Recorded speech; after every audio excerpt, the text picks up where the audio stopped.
Muito bem. Bom, gente, então, aqueles e aquelas que estiveram conosco aí, né, durante todo o mês, nas últimas sextas-feiras, para que nós estivéssemos realizando esse nosso ciclo virtual de palestras, entre a vinda de alguns aqui em Campo Grande, as nossas idas ao interior, né, estamos aí muito próximos nesses últimos meses, né, o ano começou bastante agitado, né, mas nós estamos aí conseguindo plantar as nossas sementes do trânsito, né, como eu falei para os colegas lá em Dourados, né, anteontem, muitas vezes fica difuso, né, quando a gente não pensa nisso todos os dias, mas o nosso trabalho no trânsito, na verdade, é um trabalho tão importante como o trabalho do pessoal que está dentro de um hospital, né, para salvar vidas, porque efetivamente é isso que a gente faz, ou seja, quando a gente desenvolve essas ações, quando a gente, né, une esforços para transformar o trânsito num lugar melhor, o que a gente está fazendo é a nossa missão, né, transformar o trânsito num ambiente de vida e não de morte. Então, eu agradeço a vocês, né, essa presença, alguns que bateram cartão aqui, né, toda semana, como é o caso da Carola, de Três Lagoas, sempre, né, nossa amiga muito querida, sempre presente aqui. Agradeço também aos conselheiros que têm se feito presente, em especial hoje ao conselheiro Alain Dinir, né, que está aqui também acompanhando conosco. Né. A presidente, a nossa professora Regina, ela está numa reunião no Detran, nesse momento com a organização lá do Detran, né, e ela me pediu, então, que fizesse a recepção a vocês aqui nessa manhã, né, para que nós tenhamos, então, a apresentação do nosso conselheiro, né, Luiz Alexandre, que muitos conhecem como o da Silva, né, o da PRF, sempre do uniforme, né, azul, que tem aí rodado o Mato Grosso do Sul bastante nos últimos anos, e que também nós temos a felicidade de ser nosso conselheiro do CETRAN, né? Então, ele está conosco nessa manhã, vai falar para nós sobre gestão de pátio, né? E aí lembro a vocês que aqueles e aquelas pessoas que não puderam estar aqui conosco nesse momento, né, a partir do mês que vem nós deixaremos disponibilizadas essas gravações lá no perfil do CETRAN no YouTube, né? Então, hoje teremos a fala do conselheiro Luiz Alexandre sobre a gestão de pátio, naquele mesmo modelo que nós viemos trabalhando nas últimas sextas-feiras, né? Ele fará a explanação dele, ao final da explanação, nós teremos aí um tempo para a gente conversar, para as perguntas, enfim, né? Para que a gente possa ter a nossa interação, tá bem? Então, vou passar a palavra ao conselheiro Luiz Alexandre para que ele possa iniciar a explanação dele. Conselheiro, muito obrigado por estar conosco nessa manhã, a palavra é sua. Ok, obrigado, Renan. Um bom dia a todos. Primeiramente, obrigado pela oportunidade, né, de participar aqui juntamente com todos vocês, e dessa forma nós trocarmos ideias e principalmente conhecimentos e experiências a respeito da nossa questão sobre trânsito, de uma forma geral, e hoje nós vamos falar um pouquinho mais a respeito da gestão de pátio. Nós tivemos o nosso último encontro aqui na capital, né, nosso encontro que foi estadual, e falamos apresentamos o tema, né, e dali surgiu algumas dúvidas, pode parecer, e a remoção, tudo que envolve, na verdade, a gestão do pátio, né, são questões que é muito importante o compartilhamento das experiências, né, principalmente para quem vai iniciar agora, né, ele já começa aí aprendendo, né, com aqueles que já estão executando esse trabalho, e aí nós temos excelentes como exemplo aí, e com uma experiência vasta, o nosso Detran, a Polícia Rodoviária Federal, né, e alguns municípios, como a nossa capital, que a GETRAN, que tem e faz a gestão do seu próprio pátio. Né, e às vezes pode parecer que é algo muito complexo, né, isso vai depender muito do nosso engajamento, né, nessa questão, mas, principalmente, né, quando nós temos ali quando nós estamos iniciando, se nós já pegarmos aí, aprendemos com as dificuldades, né, dos outros parceiros que já tiveram, com a experiência, sem sombra de dúvida, vai tornar muito mais fácil, né, e suave, vamos assim dizer, confortável o nosso trabalho, né? E o município, às vezes, com um menor volume, né, muitas vezes ele tem uma facilidade, sem sombra de dúvidas, de realizar um trabalho, né, que acaba sendo sem as grandes dificuldades, muitas vezes, que é você começar a fazer a gestão de um pátio que está lá com um volume muito grande de apreensões, tem um passivo enorme, né? Então, quando a gente vai iniciar ali do zero, fica mais fácil ali, né? Ok? Então, vou começar a nossa apresentação, agradecendo mais uma vez a todos aí pela presença, pela participação, e como disse o nosso moderador aqui, o nosso conselheiro Renan, ao final, né, estaremos aí à disposição de todos, né, para responder as perguntas aí, aquilo que nós pudermos continuar colaborando, ok? Vamos aqui começar a nossa apresentação, compartilhando aqui a nossa tela, né? E só um instantinho aqui.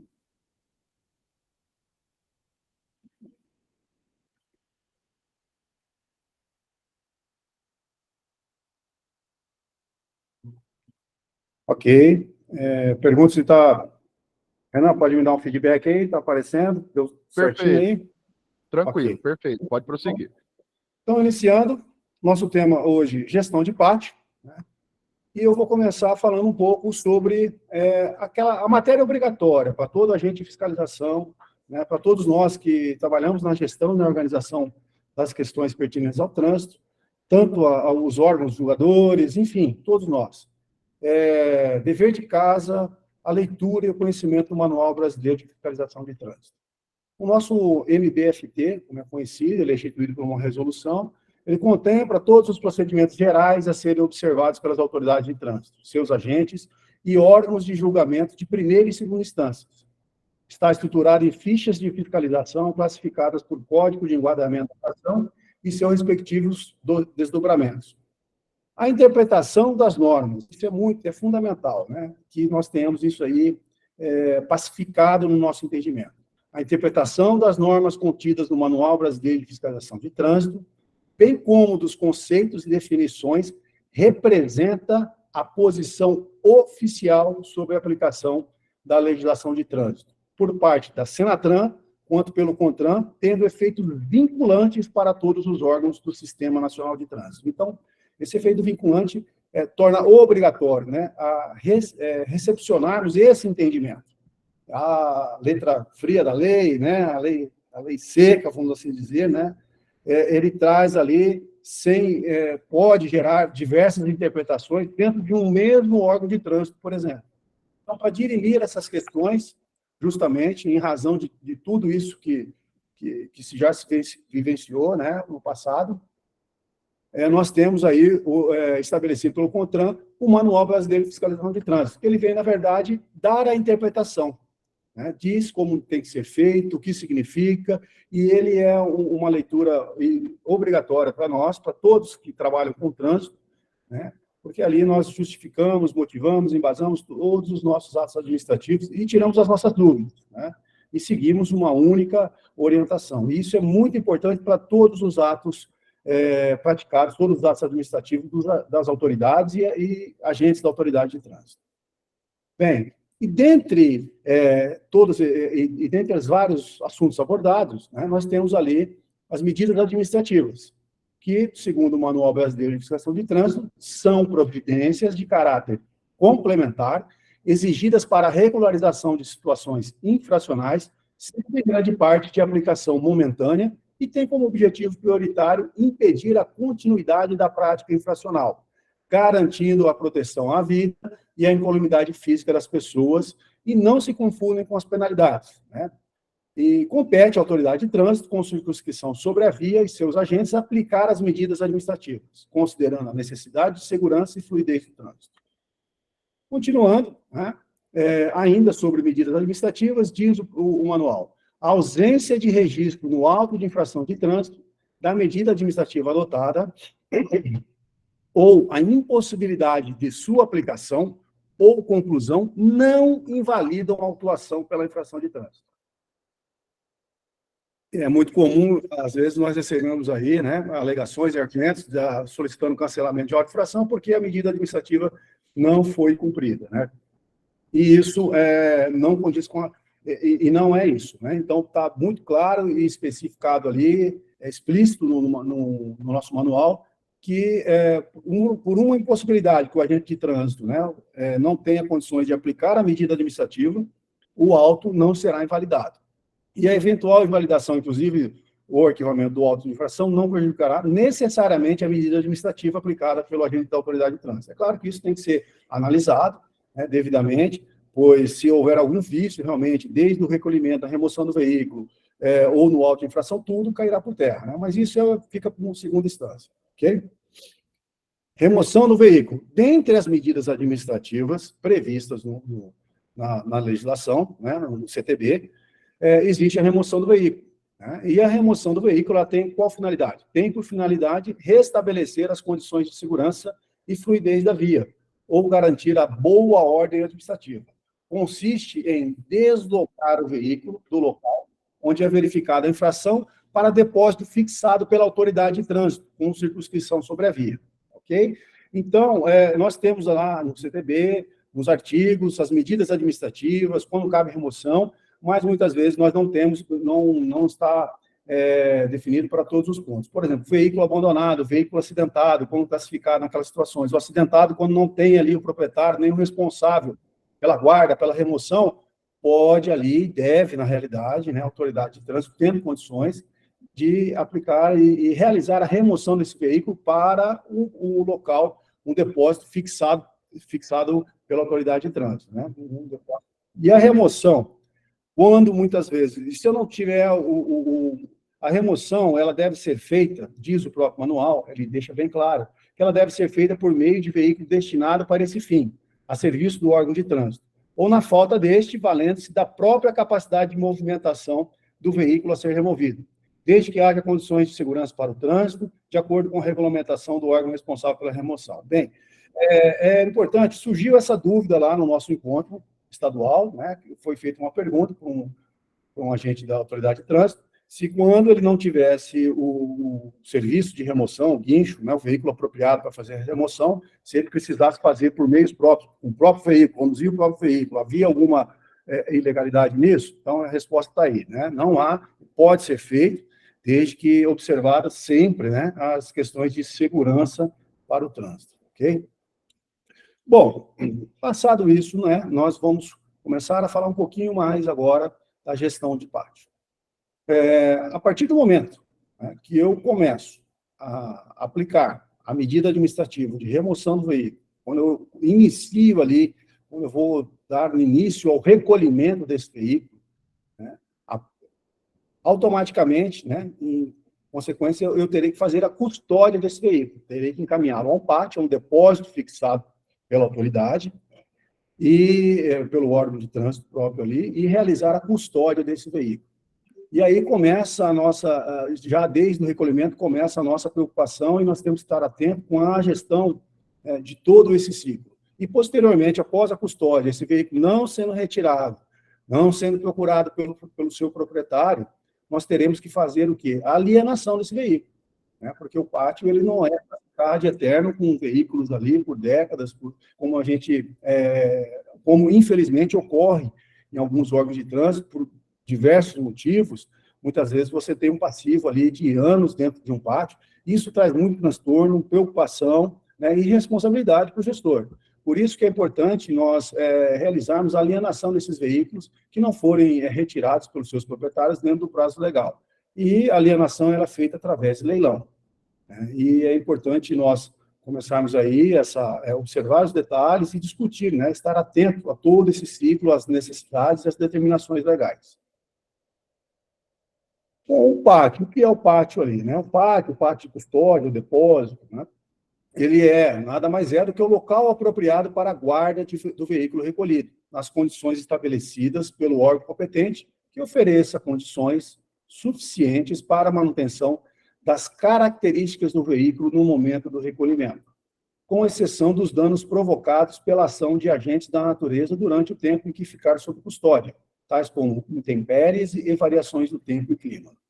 Então, a minha responsabilidade como gestor, né, como gestor do pátio, como o órgão que realizou a remoção, que está realizando a custódia desse veículo, né, é garantir as características do momento do recolhimento. Entretanto, questões que o veículo possa vir sofrer ali avarias em sua pintura, até parte mecânica em razão de variações de tempo, clima, ficou muito tempo, e isso aí, na realidade, isenta, né, o órgão, a autoridade, o gestor, dessa responsabilidade. Eu tenho responsabilidade, sim, né, com relação a que não haja nenhum furto do veículo, né, que o veículo, que as suas características do momento da apreensão, e é importante por isso, na hora do recolhimento, né, um fiel relato nas condições que se encontra o veículo, né, e com imagens, inclusive, com fotos e tudo, deixando muito bem claro e transparente em que condições nós recebemos aquele veículo e que em condições ele está sendo entregue. Isso é de fundamental importância. Bom, com relação à legislação, né, e aí, a partir disso, né, eu tenho lá essa situação toda. Eu efetuei o recolhimento, eu removi o veículo, fiz o recolhimento, encaminhei para o depósito, para o pátio, fiquei com o veículo ali dentro do prazo legal. Qual é o prazo? O proprietário tem 60 dias para retirar o veículo dele. A partir desse prazo, o veículo já passa a estar em condições de ser leiloado. Então, nesse momento, não houve a retirada, o veículo está comigo. Aí eu vou fazer o quê? Alienação desses veículos. E qual a legislação? Quais são os principais top pontos da legislação? O CTB, o principal é a lei, ele traz ali os artigos 271 e 328, e nós temos uma resolução do CONTRAN, 623, de 2016, que vem disciplinando, regulamentando toda essa questão. Então, o caput do artigo 271, ele fala: o veículo será removido nos casos previstos nesse código para o depósito fixado pelo órgão ou entidade competente com circunscrição sobre a via. Ponto. Está ali, né, a previsão legal para você aplicar essa medida administrativa. Artigo 271, caput do CTB. Artigo 328 do Código de Trânsito Brasileiro. O veículo apreendido ou removido a qualquer título e não reclamado por seu proprietário, aí começa o prazo. Dentro do prazo de 60 dias, contado da data de recolhimento, será o quê? Avaliado e levado a leilão, a ser realizado preferencialmente por meio eletrônico. Daí, né, a lei, no seu artigo, o Código que instituiu o Código de Trânsito Brasileiro, no seu artigo 328, caput, está dizendo: se o proprietário não retirar o seu veículo dentro do prazo de 60 dias, está sujeito aquele veículo a ser levado a leilão. Então, a previsão legal do nosso ato administrativo está aí. E vem a resolução do CONTRAN 623, de 6 de setembro de 2016, que no seu preâmbulo dispõe sobre a uniformização dos procedimentos administrativos quanto à remoção, custódia e para a realização de leilão de veículos removidos ou recolhidos, a qualquer título, por órgãos e entidades componentes do Sistema Nacional de Trânsito, nos termos dos artigos 271 e 328 da Lei 9.503, que instituiu o Código de Trânsito Brasileiro e dá outras providências. Então, essa resolução ela vem detalhando, esmiuçando, né, todo o procedimento administrativo. Está ali, passo a passo, o que você deve se atentar. Então, esses artigos e essa resolução é de leitura obrigatória por toda a autoridade de trânsito, o gestor de trânsito, né, e principalmente pelo gestor do pátio ali, e aquela equipe que vai ser responsável futuramente aí pela realização do leilão. Nós destacamos aqui, né, eu trago aqui só para a nossa discussão, alguns artigos, né, dentro dos artigos, alguns parágrafos, né, e dentro da resolução, alguns artigos. Então, dando ênfase aqui ao parágrafo 1º do artigo 271 do CTB, o parágrafo 1º, ele fala que a restituição do veículo removido só ocorrerá mediante prévio pagamento de multas, taxas e despesas, com remoção estada, além de outros encargos previstos na legislação específica. Ou seja, então está ali amparado, né, legalmente, por lei, a cobrança prévia de do pagamento de todas as despesas, com multas, taxas e as despesas de remoção e estada do veículo removido, do veículo custodiado. O parágrafo 4º, ele fala que os serviços de remoção, depósito e guarda do veículo poderão ser realizados por órgão público, diretamente, ok? ou por particular, contratado por licitação pública, sendo o proprietário do veículo ou responsável pelo pagamento dos custos desse serviço. Então, essa redação do artigo 271, do parágrafo 4º, ela foi dada pela Lei 13.281 de 2016, e ela trouxe essa inovação, de muito salutar para nós, para os órgãos de trânsito, para as autoridades de trânsito, porque até então havia, não era muito pacífica essa questão de se eu poderia fazer ou não, terceirizar ou não o serviço. Bom, a lei, em 2016, veio e colocou um ponto nessa celeuma, dizendo, sim, que nós podemos contratar por licitação pública a prestação desse serviço pelo particular, que muitas vezes, dependendo da situação, é a melhor alternativa em razão das condições, né, do órgão público ali, não ter todos os meios necessários para a execução desse serviço, né? E aí fica muito mais prático ali ele licitar esse serviço, às vezes fica até mais em conta do que a própria cobrança pelo serviço direto do órgão público, e através do sistema de licitação de forma transparente, dentro da lei, né? Isso aí vem agilizar muito a nossa situação aí, o nosso trabalho. O parágrafo 10, ele fala que o pagamento das despesas da remoção listada será correspondente ao período integral, contado em dias, em que efetivamente o veículo permanecer em depósito, limitado o prazo de 6 meses. Né? O meu veículo está ali, não foi leiloado ainda, está 1 ano, 2 anos no pátio, ok. Quanto que será cobrado na estada desse veículo? O máximo de 6 meses. Né? Houve ali uma demora, né, para o procedimento, para a realização do leilão, e o proprietário não vai ser, essa responsabilidade é da administração pública, né? Então o limite, 6 meses, é o limite para a cobrança, né, desse custeio da custódia desse veículo. E o parágrafo 11 desse artigo, ele fala que os custos do serviço de remoção prestados por particulares poderão ser pagos pelo proprietário diretamente ao contratado. Mais uma vez, né, a Lei 13.281, em 2016, ela trouxe essa inovação muito importante para a desburocratização e o trâmite, né, mais sério dos procedimentos aí, desse processo todo de remoção, de liberação, enfim. Né? Então, o proprietário do veículo vai lá e ele quita diretamente essas despesas que teve com o guincho, da remoção, a estada do veículo dele lá no depósito, ele paga diretamente ao prestador de serviço e comprova, né, e tem a comprovação de que ele quitou essas despesas para que a autoridade de trânsito possa liberar o seu veículo ao proprietário, ok? E no artigo 328, fazemos alguns apontamentos aqui, começando pelo parágrafo 6º desse artigo, né? O parágrafo 6º, ele fala que os valores arrecadados em leilão deverão ser utilizados para custeio da realização do leilão, dividindo-se os custos entre os veículos arrematados proporcionalmente ao valor da arrematação, e destinando-se os valores remanescentes na seguinte ordem. Pois bem, o parágrafo 6º do artigo 328, ele está aqui, ele disciplina a ordem de prioridade para o pagamento e o recebimento desses valores. E o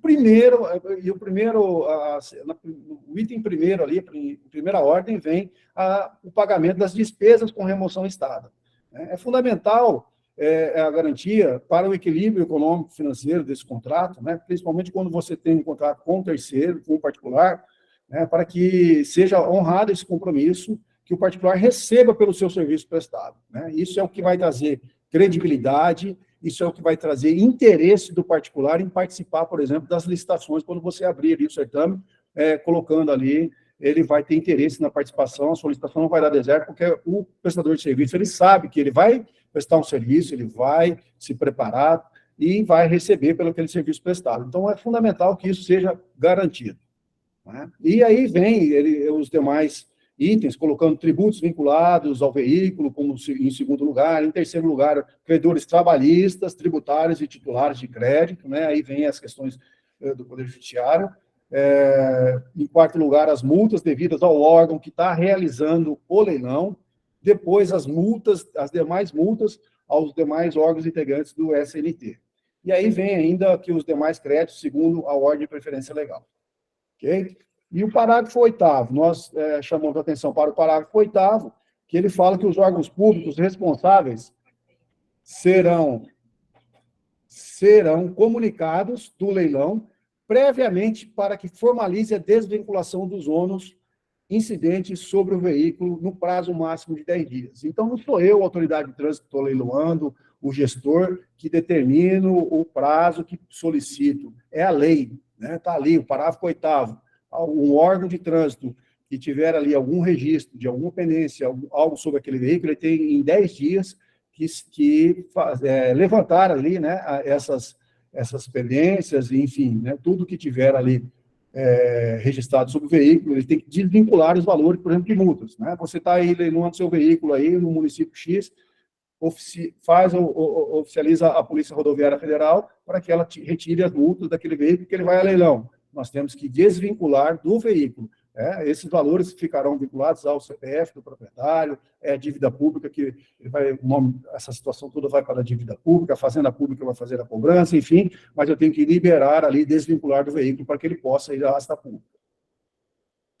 Nós temos o parágrafo 12, né, que fala que quitados os débitos, o saldo remanescente, ele fala como que vai ser, né, ele vai para uma conta específica e após isso aí, ele fica à disposição de quitar todas as despesas, as obrigações, o que sobrar fica à disposição do proprietário. E o proprietário tem o prazo para fazer a retirada, né, levantar esses valores, e passados ali os 5 anos, né, após esse valor será transferido para o Fundo Nacional, né, conforme diz o artigo 320. Né, a pessoa que não retirar, que não reclamar os valores ali, ela acaba perdendo aí para o Fundo Nacional de Educação do Trânsito.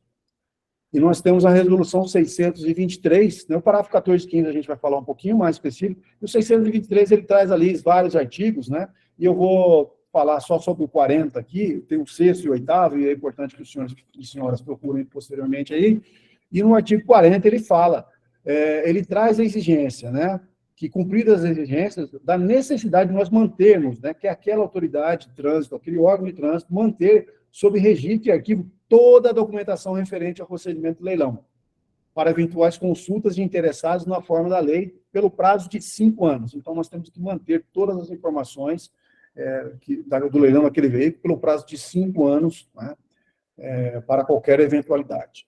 Bem, o parágrafo 14 e 15, eu destaquei aqui, que são a questão das restrições judiciais. Muitos órgãos públicos aí, que já têm experiência, que têm tempo, ainda tem problema com essa questão de alienar os veículos com restrições judiciais. Mas está bem claro ali no artigo 328, no parágrafo 14 e 15. Ele fala, identificar a existência de restrição policial ou judicial sobre o prontuário do veículo, a autoridade responsável pela restrição será notificada para a retirada do bem do depósito, mediante a quitação das despesas com remoção estada, ou para autorização do leilão nos termos deste artigo. E o parágrafo 15 diz, se no prazo de 60 dias, a contar com a notificação de que trata o parágrafo 14, não houver manifestação da autoridade responsável pela restrição judicial, estará o órgão de trânsito automaticamente, né, autorizado a promover o leilão do veículo nos termos desse artigo. Né. A nossa experiência nos demonstra aí que hoje a maioria, né, quando nós temos aí questões, restrições judiciais, respeita a ordem estabelecida de prevalência ali de recebimento, restabelecida pelo CTB, né? Nós encaminhamos ali, é importante que, na hora que você mandar essa comunicação à autoridade do Poder Judiciário, né, informando que o veículo vai ser, que por questões legais, por determinação legal, o veículo deve ser leiloado, enfim, tal, e colocando ali que, facultando a autoridade judicial que ele pode retirar o veículo, se ela assim entender, né, quitando as despesas, né, até então ali, com o depósito do veículo, né, da remoção e depósito, e também você já faz nesse mesmo documento, nessa mesma solicitação, na notificação, colocando também a oportunidade da autoridade se habilitar já naquele momento como credor do saldo remanescente, e já solicita a baixa da restrição. Então, tudo de acordo com o que diz o artigo 328, os parágrafos que nós citamos aqui anteriormente, você já faz, e a maioria hoje no Poder Judiciário já entendendo, já a maioria se habilita como credor do saldo, baixa as restrições, né, e o leilão prossegue. Bom, finalizando aqui, para nós fazermos a operacionalização do leilão, né, resumindo, nós colocamos aqui alguns passos, né, e alguns itens que têm que ser observados. Que, primeiro, a instrução processual, devido processo legal, lembrando sempre, né? Então, nós temos que ter essa instrução processual com tudo que diz respeito, né, ao procedimento que está sendo realizado, desde quando o veículo entrou lá no depósito, né, o prazo, enfim, deixar o levantamento dos veículos aptos para o leilão, eu preciso fazer, são os atos preparatórios aí, né, para o leilão. Veículos com restrição judicial, tomar as medidas devidas aí para que essas restrições sejam suspensas, retiradas, baixadas, né? E para que eu possa executar e levar à asta pública. Notificações e publicações é fundamental, notificar o proprietário, as autoridades, né? Depois do CRV, que você vai ter que leiloar esse veículo, ele vai ter que ser entregue ao seu proprietário. A realização do leilão, né, propriamente dito, e a retirada dos ônus existentes, baixa de sucata, se for um veículo sucata, você tomar as providências para fazer a baixa junto ao órgão do registro do veículo como sucata, né, e dar a baixa. E, por fim, depois de tudo, a liberação do veículo arrematado. O veículo arrematado ele tem que ser liberado ao arrematante, né, livre de todos, sem nenhuma restrição, né, livre e desimpedido. Né, o veículo tem que estar ali em condições, e só pode ser liberado dessa forma, né, porque e quem arremata também tem um prazo legal para fazer já a transferência para o seu nome, enfim, né, todos os procedimentos ali, tudo isso que eu estou dizendo aos senhores e senhoras, está ali previsto, né, nessa legislação que eu citei, principalmente na resolução 623, que ela é bem extensa, ela traz todos os detalhamentos necessários, e fora isso também, nós temos aí, como eu disse, né, consultar aí os órgãos que já realizam, que têm a expertise, que têm a experiência já nesse trabalho, para dirimir dúvidas e a gente já começar ali nos aproveitando já da experiência, né, desses órgãos pelo seu trabalho realizado aí há muitos anos. Bem, é isso, né, eu agradeço aí a oportunidade, muito obrigado aí ao nosso Conselho Estadual de Trânsito, a todos os senhores e senhoras que estão aí participando hoje conosco aqui dessa nossa interação. E deixo a nossa logo aí lembrando, né? Nós estamos fechando o nosso mês de março agora, temos abril todo para nos prepararmos aí melhor para maio, né? Nós começarmos aí o nosso Maio Amarelo, a nossa campanha, então já fica aí o logo, né? Da nossa campanha desse ano de 2023, da campanha Maio Amarelo, que no trânsito escolha a vida. Muito obrigado a todos, um grande abraço, sigo aqui à disposição. Muito bem, agradeço ao conselheiro Luiz Alexandre pela explanação, e também agradecemos a presença de todos e todas, em especial citar aqui a conselheira Inês, que está aqui conosco, né, que já esteve fazendo palestra para nós nesse ciclo também do mês de março, o conselheiro Adilde César, que também está aí conosco, né, eu já tinha falado do nosso conselheiro Alandinir no começo, e a nossa presidente, né, a professora Regina, que está conosco, ela estava numa outra agenda, né, e aí conseguiu estar conectada conosco nesse momento agora. Então, presidente, a senhora quer dar um alô, falar com o pessoal? Esse é o nosso último encontro. Antes da gente começar as nossas perguntas aí, a senhora fique à vontade, por favor. Bom dia a todos. Obrigado ao conselheiro Renan, que está conduzindo e coordenando essa série de lives. Obrigado hoje ao conselheiro Luiz Alexandre pela palestra. Não pude assistir toda, que realmente estava com outra agenda, mas conheço, né? Já participamos, já debatemos aqui no colegiado o tema, muito interessante. Obrigado a todos os que estão participando, né? Muito bom, é um aprendizado grande. Vou ficar aqui assistindo, porque não participei do início. Vou passar a palavra ao conselheiro Renan para dar todo o procedimento, vou ficar aqui como ouvinte, aos conselheiros que estão presentes, ao conselheiro Luiz Alexandre pela excelência de palestra, como tem sido todas, né, do conselheiro Renan, da conselheira Inês, da conselheira Poliana, encerrando esse mês de lives com o conselheiro Luiz Alexandre. Com toda certeza, em outros meses, teremos nova série de lives com assuntos sempre determinados de interesse dos municípios, né? Estou vendo aqui várias educadoras, vários diretores, e isso só acrescenta no currículo de vocês o conhecimento.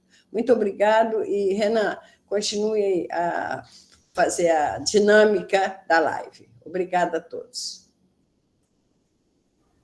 Tá bem, presidente, agradeço. A conselheira Inês aí mandando os parabéns ao conselheiro Luiz Alexandre pela sua fala, né? Agradeço. O conselheiro Marcos Chaves também está chegando aqui agora conosco. Bom, gente, nesse momento agora, então, nós abrimos para a participação de vocês, né? Se vocês tiverem perguntas, solicitações para o conselheiro Luiz Alexandre, por favor, se quiserem fazer, né, ao vivo, podem fazer. Se quiserem mandar por escrito, podem mandar para a gente pelo chat aí, do jeito que ficar mais fácil para vocês. Então, por favor, sintam-se à vontade.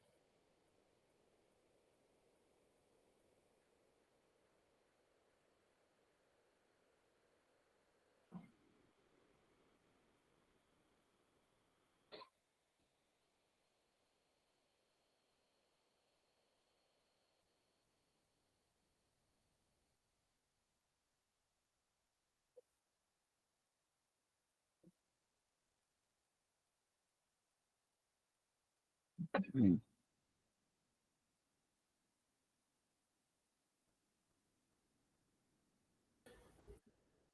Conselheiro, tem uma questão que você colocou ali que eu acho que é importante, que é em relação à documentação, né? E a Elisângela está mandando uma pergunta para nós aqui que eu acho que vem nesse sentido, né? O veículo leiloado para circulação pode ser baixado posteriormente pelo arrematante?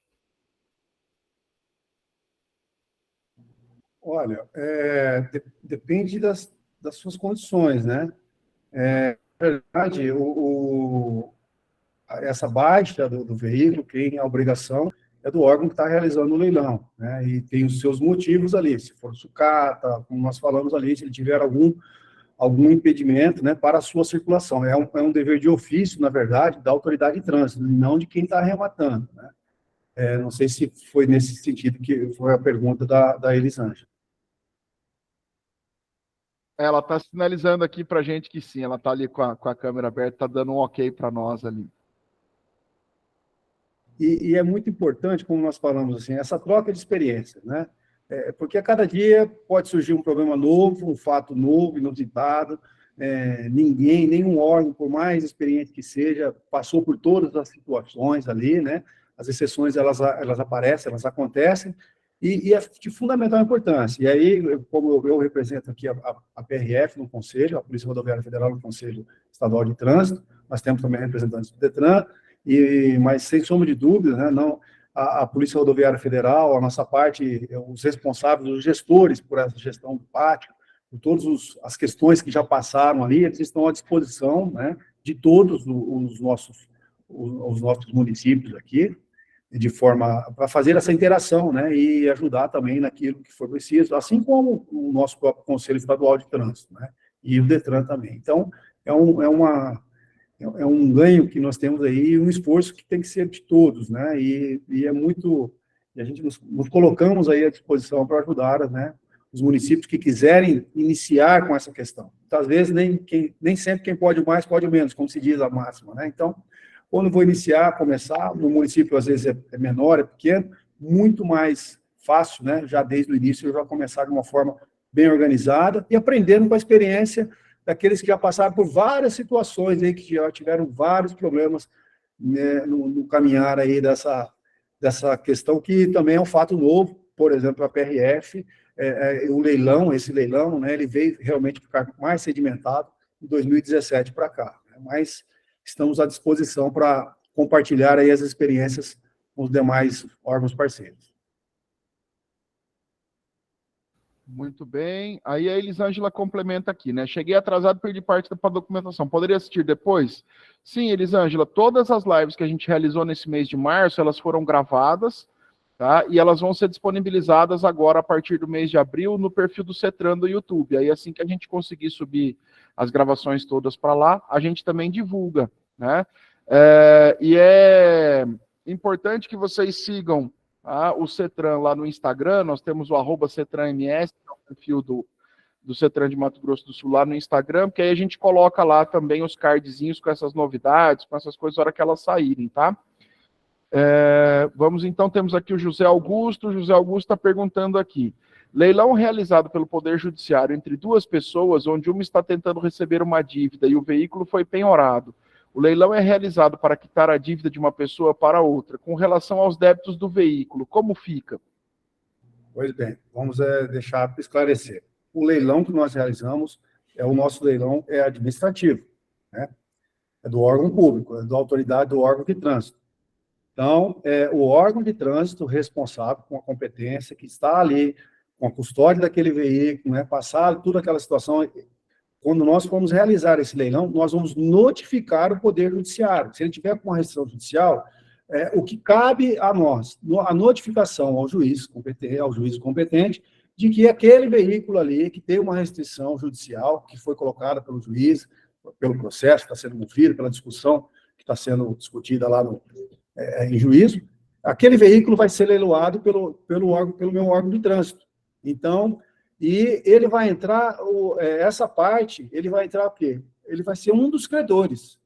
E aí, é o que nós falamos, vai lá no artigo 328, né, no parágrafo 6º, que você tem a ordem do recebimento do que for arrematado. O que for arrecadado com o leilão daquele veículo, ele deverá quitar, primeiramente, despesas com remoção estada.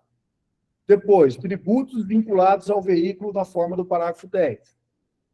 Depois entra, em terceiro lugar, os credores, trabalhistas, tributários e titulares de crédito, com garantia real, segundo a ordem de preferência estabelecida no artigo 186, né, do Código Tributário Nacional. Isso foi tudo incluído pela Lei 13.160 de 2015, esse inciso 3.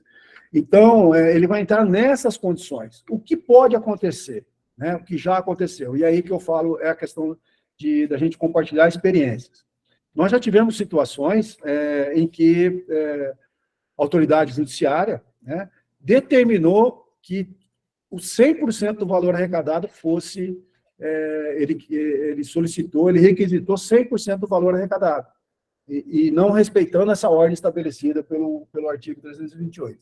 Aí cabe à autoridade de trânsito, né, pedir uma audiência, esclarecer essa questão. Primeiramente, o que cabe a nós ali como gestor. Não somos nós que vamos interpretar e analisar a força executória dessa ordem que nós recebemos da Justiça. Todo município, todo órgão público tem ali a sua procuradoria, né, que é competente para analisar a força executória daquela determinação, daquele mandamos, né? E nós, a partir daí, conforme o entendimento e orientação da sua procuradoria jurídica, você vai tomar as medidas cabíveis. Mas, compartilhando experiência, isso aconteceu praticamente umas 2 ou 3 vezes. Né? Identificamos, principalmente nós tínhamos uma questão, porque sempre a questão de crédito trabalhista, né, tem o seu caráter ali, a sua prioridade, mas a lei, o CTB trouxe estabeleceu essa linha essa hierarquia, vamos assim dizer, né, de quem deve receber primeiro. E com uma audiência, com as autoridades competentes, explicadas essa situação, todas entenderam, né, e como é uma inovação, isso, como eu disse, veio de 2016 para cá, né, apenas 7 anos, e ela foi instituída depois, né, em 2016, até realmente começar a entrar em prática o leilão e a aplicabilidade de tudo isso aí, teve um tempo. Tem alguns lugares ainda que nós temos ainda alguns órgãos que têm passivos com restrição judicial de décadas já e que ainda não resolveram essa questão. Nós temos que enfrentar essa questão aí, né, mas tudo, como eu disse, existe a previsão legal para todo o ato do gestor. O José Augusto está levantando a mão, acho que ele quer fazer uma... Isso, eu acho que ele quer complementar a pergunta dele. José Augusto, por favor, pode falar. Seu microfone está fechado, José Augusto.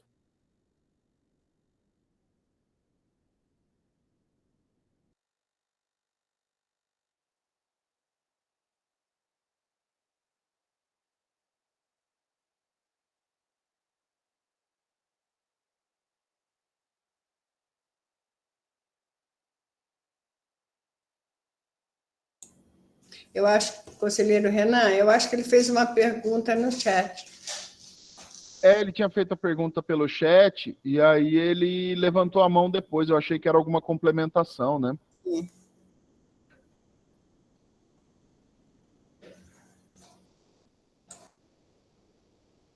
Vamos. Não estamos conseguindo escutar ainda, José. Deixa eu passar para a pergunta da Edna aqui, enquanto você vê a questão do seu microfone aí.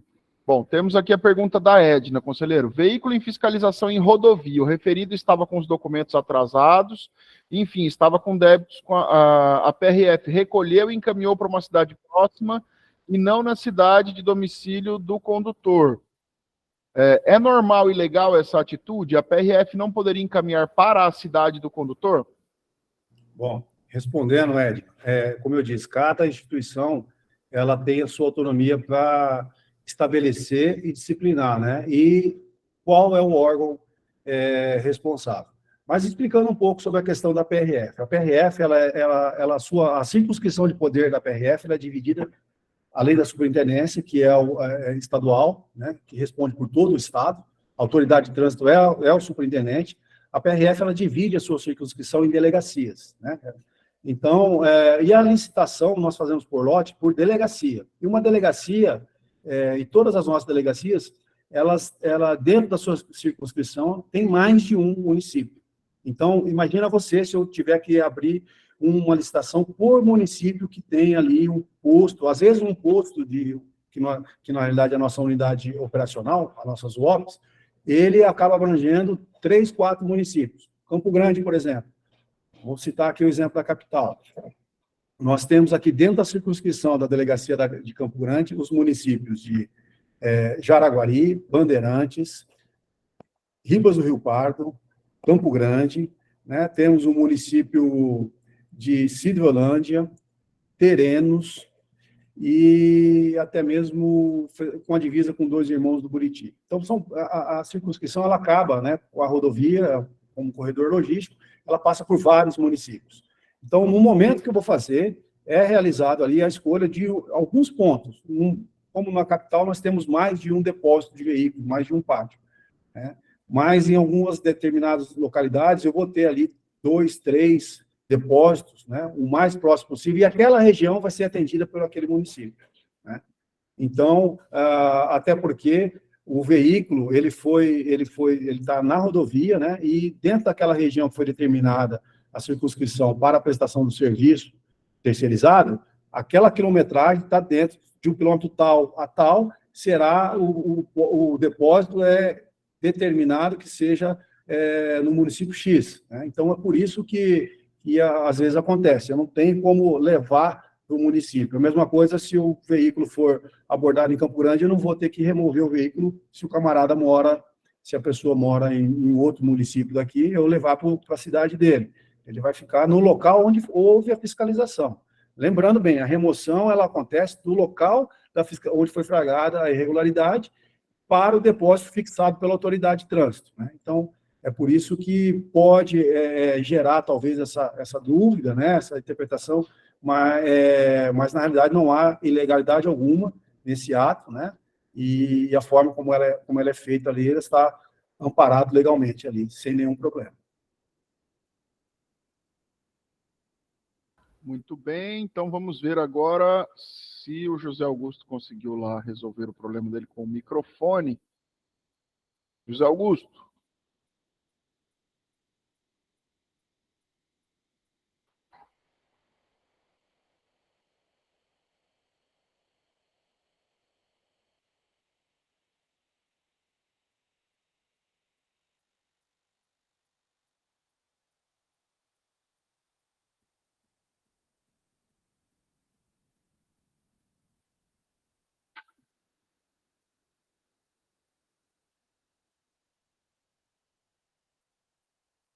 Eu acredito que não.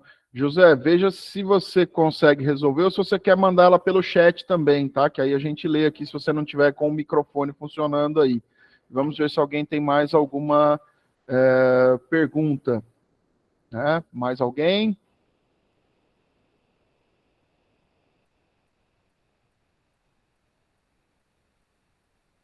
Bom, conselheiro, eu tenho uma.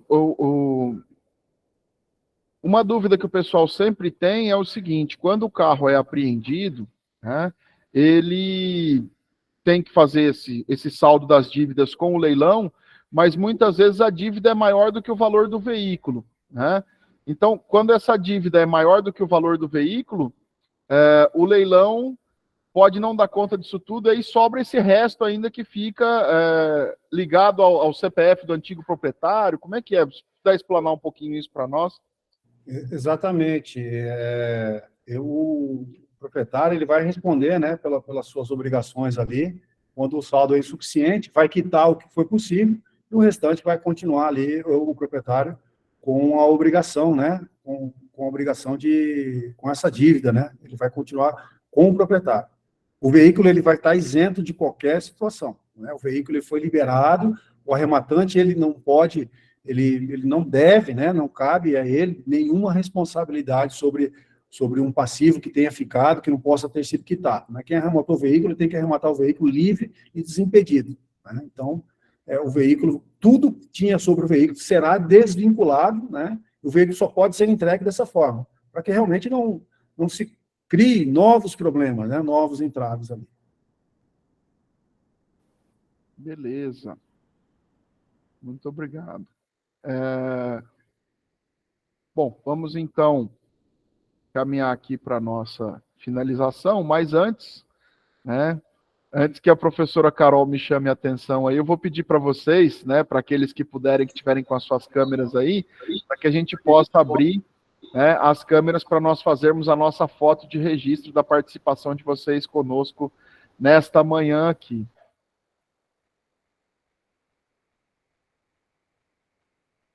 Que a Carol é meu grilo falante, ela que me avisa que só tá esquecendo de tirar foto, ó, tem que registrar e tal. A Carol sempre me lembra da gente fazer a foto e registrar as pessoas aqui na... Só complementando, Renan, se alguém quiser, né, sobre a questão que você levantou, a resposta está ali no artigo 37, tá, da resolução 623. Tá bom?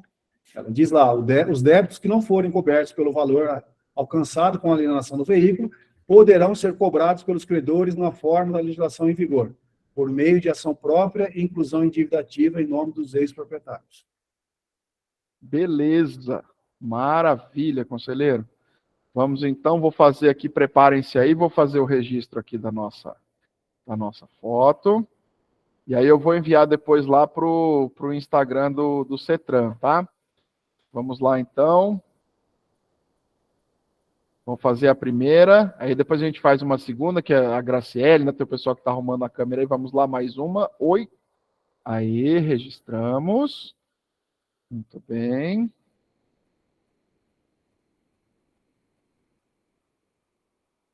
Vamos fazer mais uma. Vamos lá.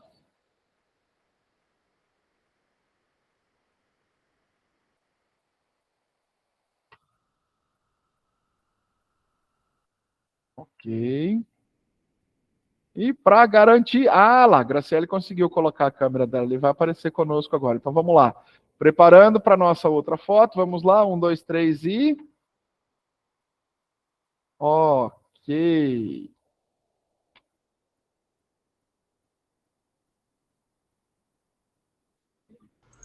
Muito bem.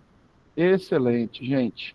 Bom, então, agradeço imensamente, né, ao conselheiro Luiz Alexandre por ter se disponibilizado para nos atender nessa manhã de hoje, né, dividir um pouco do conhecimento dele conosco aí. Como ele disse, né, isso é muito importante que a gente possa sempre ter essas oportunidades para dividir os conhecimentos, dividir as experiências, para que a gente possa tornar o Sistema Nacional de Trânsito cada vez mais forte, né? Então, isso é bastante importante, né? Agradeço também a nossa presidente, professora Regina, né, que nos dá essa oportunidade de estarmos com vocês nesses momentos também, nessa interação.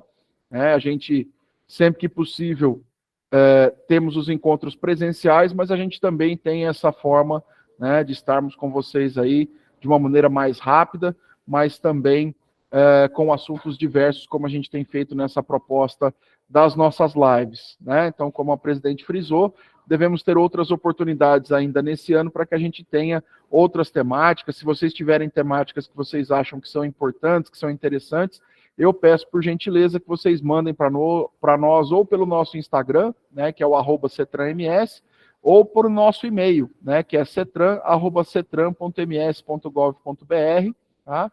Então, vocês podem enviar para nós as sugestões de temáticas que vocês tenham aí para que a gente possa abordar nos nossos próximos círculos de lives.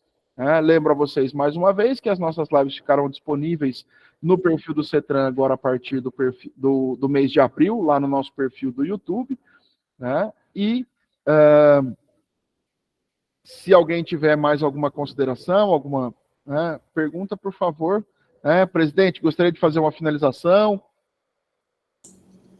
Conselheiro Renan, a palavra é sua. Estou só de ouvinte, já me pronunciei, e você, como coordenador das lives, realmente alcança todos os nossos objetivos. Parabéns, obrigada a todos, bom trabalho, bom fim de semana, né? Semana que vem nós estamos aí correndo o Estado, inclusive com o conselheiro Renan, com o conselheiro Luiz Alexandre e outros conselheiros. Continuamos a nossa missão de preservar vidas e muito feliz porque a participação foi muito significante. Obrigado, a palavra é sua. Ok, então, conselheiro Luiz Alexandre, suas considerações finais para a gente finalizar aqui o nosso encontro de hoje. Muito obrigado a todos, né? Obrigado à nossa presidente, professora Regina, professor Renan, obrigado pela colaboração aí, pela condução dos trabalhos aqui, aos demais conselheiros aqui presentes e aos demais representantes dos diversos órgãos de trânsito aqui, dos municípios.